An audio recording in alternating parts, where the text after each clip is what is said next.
Saya minta kepada hakim dan jaksa untuk berhati-hati karena semua fakta mereka yang mendolimi ulama itu kalau tidak sakit ya menemui bencana dengan cara yang hina ya. Jadi itu perhatikan bahwa hakim hanya mengkonstatir dari pernyataan salah satu ahli Andika ya, sementara ahli yang lain termasuk saya yang ada di sana memberikan keterangan dengan referensi yang begitu banyak tidak dijadikan pertimbangan 2 tahun. Jadi dari fakta-fakta ini menunjukkan kepada kita dari awal saya sudah bilang ini pesanan. Pertama saya sebut pesanan kenapa?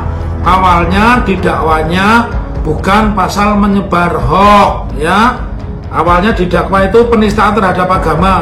Nah kalau orang demo itu bukan onar karena demo itu dijamin Undang-Undang 998 tentang penyampaian pendapat di muka umum. Jadi ini hanya pelampiasan kejengkelan saja dari Jakarta dan saya masih makin meyakini ya Pak Jokowi itu pernah ngomong IP saya di bawah 2. Mana ada UGM IP di bawah 2. Saya makin meyakini tidak pernah ada ijazah, tidak pernah ada UGM menerbitkan seorang sarjana lulus dengan IP 1, itu nggak ada, karena tidak mungkin itu lulus ya.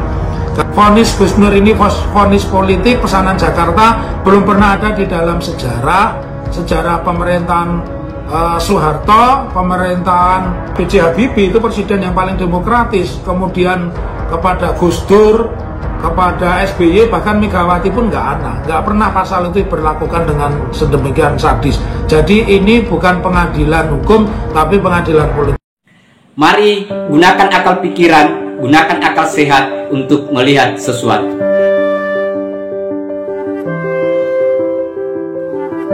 Assalamualaikum warahmatullahi wabarakatuh. Salam sejahtera untuk kita semua, salam demokrasi dan salam pluralisme. Oke, jumpa lagi di Sahabat Rahmat Channel.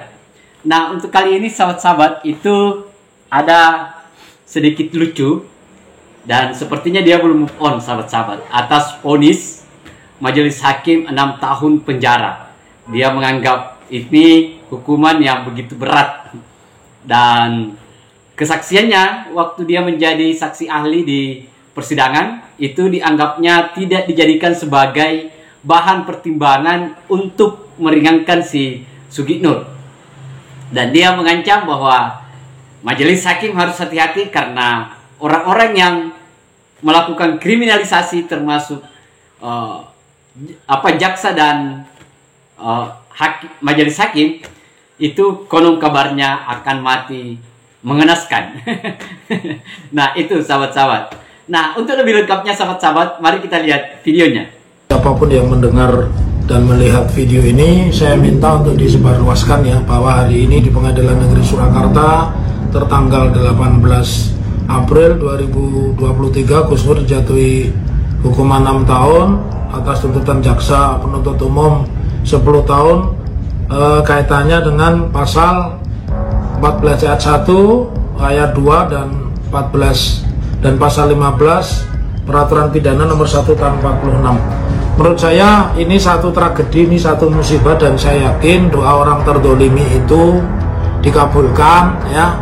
Saya minta kepada hakim dan jaksa untuk berhati-hati karena semua fakta mereka yang mendolimi ulama itu kalau tidak sakit ya menemui bencana dengan cara yang hina ya. Jadi itu perhatikan. Lalu saya akan menganalisa dari sisi pertimbangan hukum ya, bahwa hakim hanya mengkonstatir dari pernyataan salah satu ahli Andika ya, sementara ahli yang lain termasuk saya yang ada di sana memberikan keterangan dengan referensi yang begitu banyak tidak dijadikan pertimbangan. Dan ini sebuah diaroma buruk. Kenapa saya bilang diaroma buruk? Ini sebuah etalase hukum yang disajikan dengan penyajian yang sangat buruk. Kenapa? Di dalam sejarahnya hoax itu tidak pernah ada yang dituntut lebih dari 6 tahun. Ini dituntut 10 tahun dan vonisnya 6 tahun. Ratna Sarumpait yang terbukti saja dia habis operasi plastik tapi mengaku-ngaku dianiaya oleh petugas keamanan hanya dituntut 3 tahun dan divonis 2 tahun. Jadi dari fakta-fakta ini menunjukkan kepada kita dari awal saya sudah bilang ini pesanan. Pertama saya sebut pesanan kenapa? Awalnya didakwanya bukan pasal menyebar hoax ya.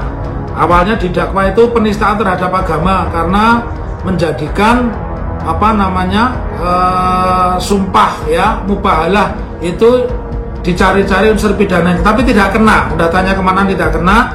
Tiba-tiba di dalam pembuktian pun juga tidak pernah mengarah kepada pasal hoax karena sudah saya terangkan itu delik di masa pemerintahan Belanda ya.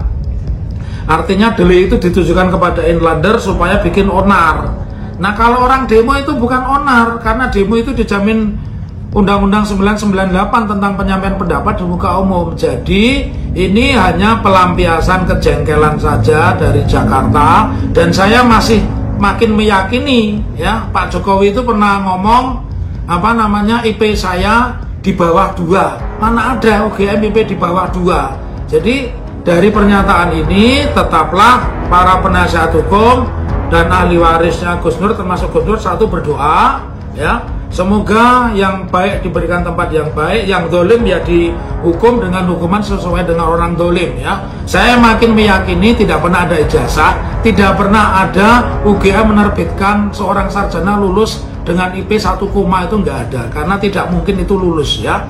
Karena itu melalui channel Muhammad Taufik and Partner silahkan dikutip, pasal itu tidak pernah diberlakukan dengan ancaman begitu tinggi kecuali kepada Gus Nur, dan ini makin mengindikasikan menurut saya ke depan itu keadilan makin jelek. Maka jangan mau dijebak dengan pemilu. Lebih bagus mundur aja, turun aja sebelum 2024, karena kalau pemilu sudah diskenario, sudah disetting, ada calon yang diajak Jokowi kemana-mana, dan itu nanti akan jadikan presiden. Jadi percuma ya, presiden sekarang ini ukurannya cuma satu kalau mau dipilih. Dia tidak meneruskan proyek IKN dan dia tidak akan meneruskan proyek kereta api cepat. Itulah calon presiden yang harus Anda pilih. Jadi sekali lagi, vonis Gus Nur ini vonis politik pesanan Jakarta, belum pernah ada di dalam sejarah pemerintahan Soeharto, pemerintahan apalagi B.J. Habibie, itu presiden yang paling demokratis. Kemudian kepada Gus Dur, kepada SBY, bahkan Megawati pun nggak pernah pasal itu diberlakukan dengan sedemikian sadis. Jadi ini bukan pengadilan hukum tapi pengadilan politik. Tetaplah berjuang dan sebarkan video ini. Allahu Akbar. Assalamualaikum warahmatullahi wabarakatuh. Nah, itu tadi sahabat-sahabat, kita sudah dengar ya bagaimana penjelasan dari saksi ahli yang kemarin itu, dan dia ya, kayaknya dia belum sahabat-sahabat untuk menerima putusan itu. Nah, ada beberapa catatan sahabat-sahabat. Saya kira majelis hakim dalam memutuskan sebuah perkara itu akan mempertimbangkan semua kejadian apa yang terjadi di dalam proses persidangan. Pertimbangan dari saksi fakta, surat kalau ada, kemudian kalau ada keterangan saksi ahli. Kan itu semua yang menjadi pertimbangan. Tetapi lagi-lagi dia hanya menuduh rejim bahwa dia tidak mempertimbangkan apa yang dia menjadi kesaksiannya. Yang jadi persoalan adalah kesaksian Anda itu tidak sinkron atau tidak ketemu dengan fakta-fakta persidangan yang lain.